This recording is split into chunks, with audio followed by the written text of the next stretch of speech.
Hello everyone and welcome to Lost in the Reel.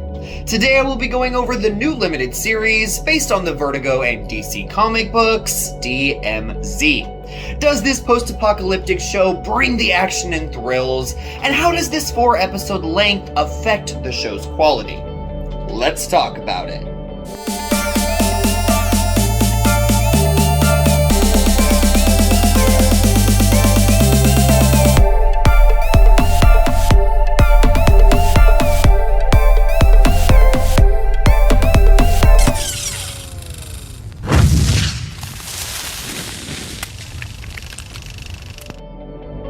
DMZ is created by Roberto Patino and executive produced by Ava DuVernay, based upon the comics by Brian Wood and Riccardo Burchielli. It stars Rosario Dawson, Venus Ariel, Hoon Lee, Jordan Preston Carter, Ronaldo Gallegos, Freddie Mayaris, Jade Wu, and Benjamin Bratt. Set in a near-future America, fractured by a second civil war, the story focuses on the titular DMZ, Demilitarized Zone, which is a ravaged Manhattan island. No one goes in, no one comes out. But for medic Alma, who is desperate to find her missing son, it all comes down to her becoming a symbol of hope for the occupants trapped inside the DMZ. The future rests in her hands. I'm just gonna start this review out by saying that DMZ is a real conundrum for me. On one hand, the new HBO Max miniseries is a powerful and timely saga with a fascinating world and a vast array of interesting characters. It's a show that immediately throws you into the action and never lets up. I was so drawn into DMZ that you could say I fell in love with it. And I want to get into the positives first, because there are so many, before I get into my one real negative with the show. Firstly, this demilitarized zone is full of so many intriguing characters, and the ensemble cast of performers are uniformly excellent. DMZ is not afraid to throw one new character after another at you, building this richly detailed world with all of the heroes, villains, and in-betweeners that you could ask for.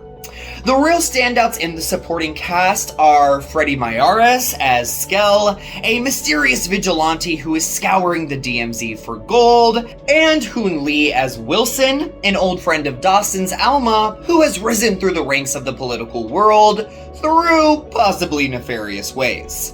But this miniseries belongs to Rosario Dawson as our lead heroine, a tough-as-nails, resilient, and passionate woman desperate to reunite with her son. And the actress has never been better. I've always loved Dawson, but feel as if she never really picks roles that spotlights her talent. But with Alma, she is able to show her full range. And it's about damn time. There are so many characters in DMZ that I could see having their own spin-offs because they are so interesting. But because there are so many people introduced within such a short amount of time, you might feel overwhelmed and left wishing that you could spend more time with them. DMZ is also incredibly timely and reflects our world in many frightening ways. It tackles topics such as political greed, government corruption, societal inequalities, immigration, race wars, military interference, healthcare. The list goes on and on. There's so much to take away from DMZ in such a small amount of time, and I can't see a single person not connecting with its themes in some way or another. The series is also intense as hell, with a grit, grime, and kinetic energy that feels a bit like Sons of Anarchy meets The Walking Dead, and a hint of Walter Hill's seminal classic, The Warriors. It's a non-stop piece of exhilarating action that also has a powerful and uplifting message behind it. So, how could it falter? Well, there's a real problem that needs to be addressed, and I cannot stress enough how detrimental it is to the show's overall quality, and that is the length. For some reason, the showrunners came to the conclusion that DMZ should be 4-hour-long episodes, and that's it. And it tries to cram so much exposition, world building, and character development into these 4 episodes that it feels completely muddled and rushed by the end. There are 3 different ways that the creators could have gone to have made DMZ work so much better. They could have trimmed all of the excess fat and made this a feature-length film, which would have been unfortunate because there is so much rich detail that would have been lost, but it also would have gotten the job done without so many loose threads. They also could have given DMZ at least 4 more episodes and made this an 8-episode limited series to really flesh out this world more.